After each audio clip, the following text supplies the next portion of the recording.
Well, hello and welcome again to another edition of Infusion Now. My name is Kurt Crochelle. I'm one of the vice presidents of Infusion Ministries, and I'm joined today by the other vice president of Infusion Ministries, Mark Keys.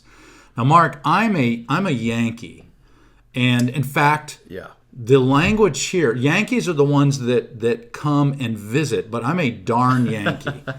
And there's other language used, so I'm a darn Yankee because I came and I stayed. You stayed. But you've always been here. And today what we want to do is get to know you a little bit and what the Lord's been doing in your life over the years that led you to being where you are right now. So take us back. Take us back to the Bayou country, to speak, where you came from, and just tell us a little bit about Mark Keys. Wow. Well, thank you, Kurt. Yeah. Well, I'm originally from Louisiana.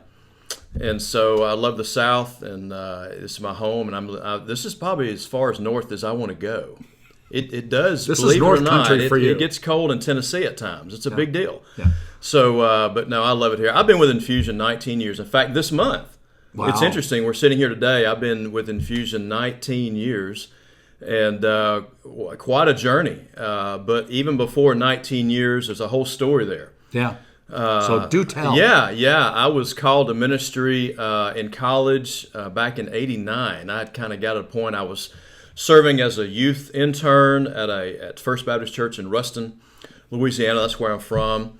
Grew up there, loved it there in Louisiana, and just got involved in youth ministry. And incredible staff. I was trained well, and so, but you kind of get to that point. Where am I going? What am I doing? I like ministry, but I'm in another. I was at Louisiana Tech at the time, and kind of struggling in school. Yeah. What do I do? Was it just kind of a divine discontentment? Well, just it trying was. To figure out. It was. I knew that a lot of guys struggle with ministry, or do I do this? Do I accept this call? And with me, it was like, this is what I need to do.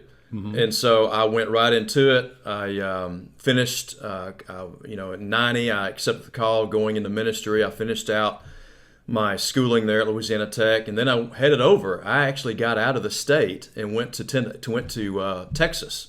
Wow. Southwestern, Fort Worth. Well, there you go. So I was. I don't over even there. think I was aware of that. Yeah, I went to Southwestern. And that was like 4.5 hours from my hometown there, and several of my staff there in Ruston had gone to Southwestern. So it's like you go to Southwestern.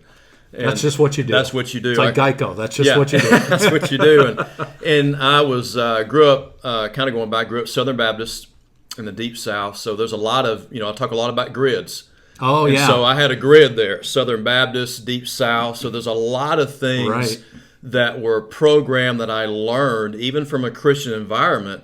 But, you learn a lot about life when you get out of your hometown. You go to another state, you go to school, you're meeting people. I love Texas. Yeah. Texas was different. It was great. I got involved in some churches there, connecting with the right people and ministries, learning a lot, really expanding my boundaries. It was a big deal. Yeah. I think one of the things that really, really shaped me early on was Texas Super Summer. Texas Super Summer. Well, Texas Super Summer. It's a intense discipleship week. Okay. And so was this put on by the SBC? Yes. Okay. In Texas, and I got in that through some other relationships, and I was one of the teachers in the schools there within Super Summer at a university during the summertime, and really that was some grassroots for me. That really helped me with my teaching gifts, learning administration, learning to really work with guys, and it was just a good training ground experience for me. It really helped me in the area of worship. It really just taught me how to study and really teach. And so, you learn about. And Mark is a studier. Yeah, you devour lots of books, and he very nicely underlines the stuff that pops out to him, and Yeah, and so but that when I look back at those days of seminary. It was Texas Super Summer was a big deal. Yeah. And probably the only thing that's super about summer in Texas. Yes, because it gets hot, but I got to travel around and I enjoyed that and thought I would stay in Texas. But I graduated in '95. moved to graduated from seminary in '95. Moved to a place in Fordyce, Arkansas. You probably never heard of Fordyce, Arkansas. No, I have never heard Fordyce, of that. Fordyce? Yes, that's it. Home of the Redbugs. The Redbugs. Home of the Redbugs. So, well, thankfully, it's not the home of the bedbugs. Yeah. So I it was 2 hours north of my hometown in Ruston. That was a big deal. My dad had just passed away, and so I was only about 2 hours from my mom. So it was a good transition.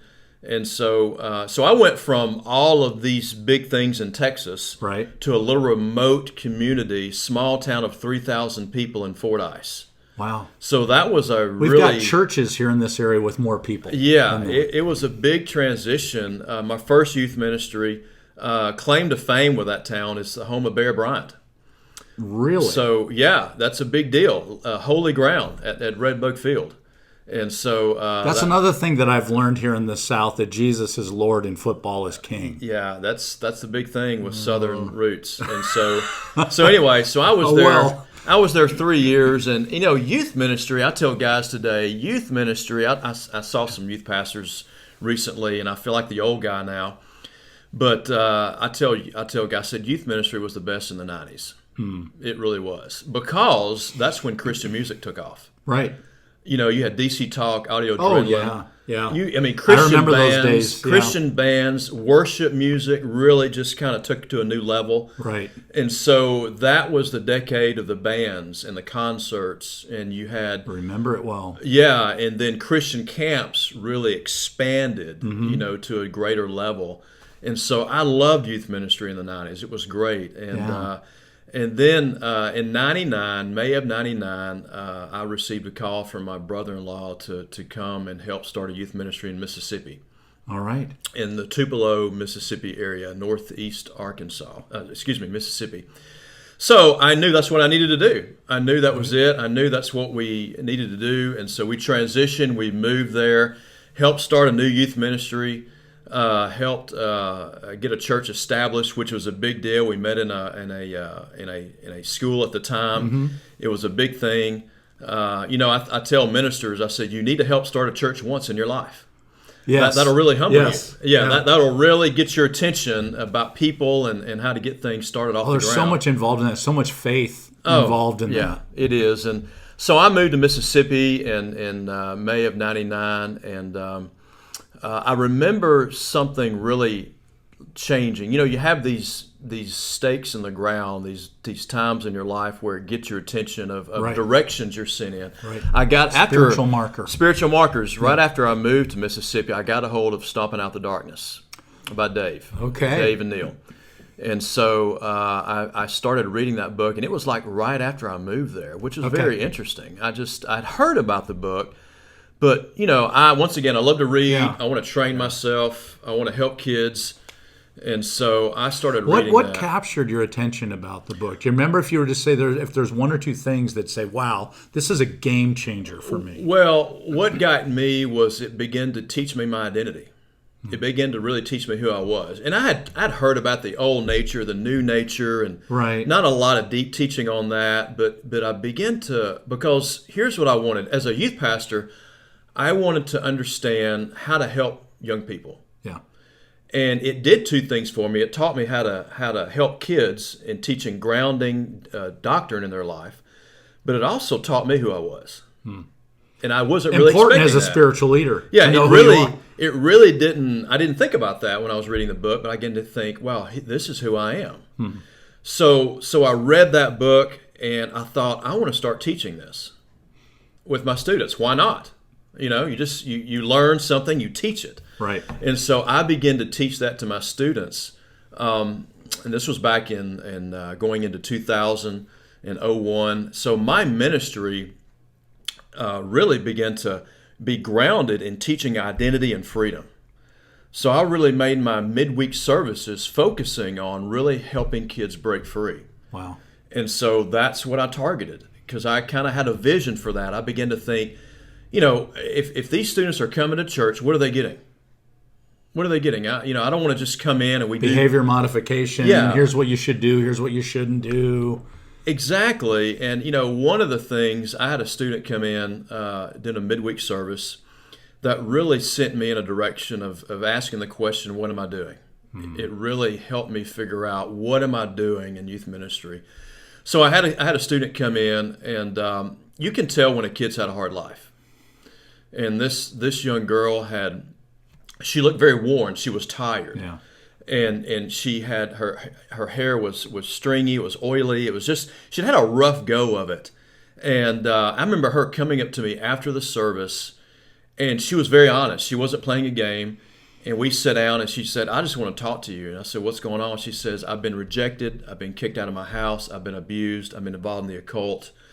She goes all through the list, if you can imagine, just goes through the list of experiences and events in her life. If anything could have gone wrong, it did. It did. And she says, I'm living with my grandmother now. And then she asked the question. She said, Mark, how can Jesus help me?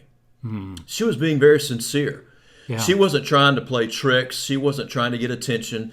She was being very honest with, how can Jesus help me? She's looking for a lifeline somewhere. Anywhere. And so I went away that night. I remember driving home, and I began to ask the questions about my life. I thought in my mind, I said, what am I doing? And it wasn't this condemnation or, oh, you're a bad youth minister. Because things were going well. I was doing the youth ministry thing. I was doing what I knew to be doing, where I was spiritually and in my ministry at that season of my life. But that kind of got my attention, where I personally interacted with another student who shared their life, their brokenness, and wanting to know, how can Jesus Christ make a difference? How can I be free? Yeah. Is this really going to matter? Can he really set me free? So that, along with reading Stomping Out the Darkness, sent me in a direction of really exploring deeply into really connecting with kids and learning this message. Because really, at the end of the day, Kurt, is really, people want to know how to be free. Yeah. Whatever age you are, you want to be free. You want freedom in your life. And so I just began to go get trained. I remember going out to Texas. I went back to Texas. Neil Anderson was doing a conference when they still had conferences that was 5 days. Wow, that's unbelievable. That's Mark. a big I don't know deal. that could ever happen. And so I loaded up, and I drove from Northeast Mississippi all the way out to Tyler, Texas.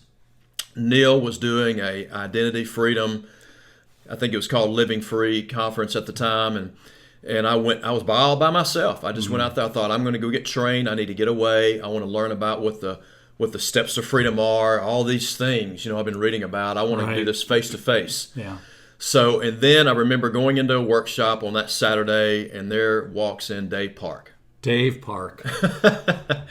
So my Dave, friend from high school. So Dave is just, Dave. I know Dave, yeah. And he actually, it was like a one-day kind of a workshop thing he was doing. He was just kind of going through, it was for youth pastors and leadership just for that day. And he began to advertise a conference. Actually, it was called a symposium. That's another big word. I'm not even sure I know what that is, Mark. Well, that's another big word from the 90s. I don't even know how to spell that. Symposium, right? And so sounds like something an orchestra would play. Well, that was the big key word back in the 90s and late going into 2000. Come to the symposium.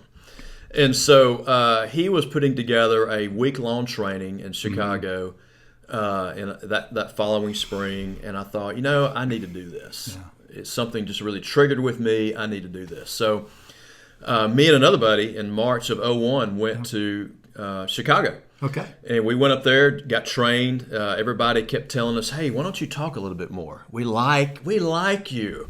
Yeah, and I didn't know really how to take that. I didn't know how to really. Anyway, so we went up there, and then that's when I kind of built a relationship with Dave, and we kind of stayed in contact with each other, and that was in 2001. And he at the time was getting ready to transition to Knoxville, Tennessee. Right. And so we stayed in contact and dialogued. He actually came over in 2001 to Tupelo and did a Stomping Out the Darkness conference. Wow. I had him come in, Yeah. and we did about 1,000 kids, about 10 churches, a network right there in Tupelo. We did a training, and weekend was great. And then in '02, when we got into '02, Dave asked me if I would join up with him. All right. And that was really unique. That's great. To be on, yeah. Well, we kind of run out of our time Yeah. for right now, so we're going to pick up the story in the next episode. But Mark, Okay. we got a couple of events coming up. Yeah. We're getting back to our roots, so to speak, with the first event that's coming up in late October. Why don't you tell our viewers what's coming up? Yeah. We've got a Stomping Out the Darkness conference, which is unique, right here in Knoxville. It's going to be taking place October 26th and 29th. That's a Wednesday and Saturday, right here going into Halloween weekend. We'll be right here at Westtown Christian Church. Give us a call, 865-966-1153, or go to our website at infusionnow.org for more information. We also have our summit. Our fall summit takes place in November. We have that every fall, November 16, 17, and 18. So once again, go on our website under events, and you can look at that. You can actually register right there as well for that fall summit, November 16, 17, and 18, right here in Knoxville. All right, well, that's all we have time for today. So the Lord bless you and keep you, make his face to shine upon you, and give you peace.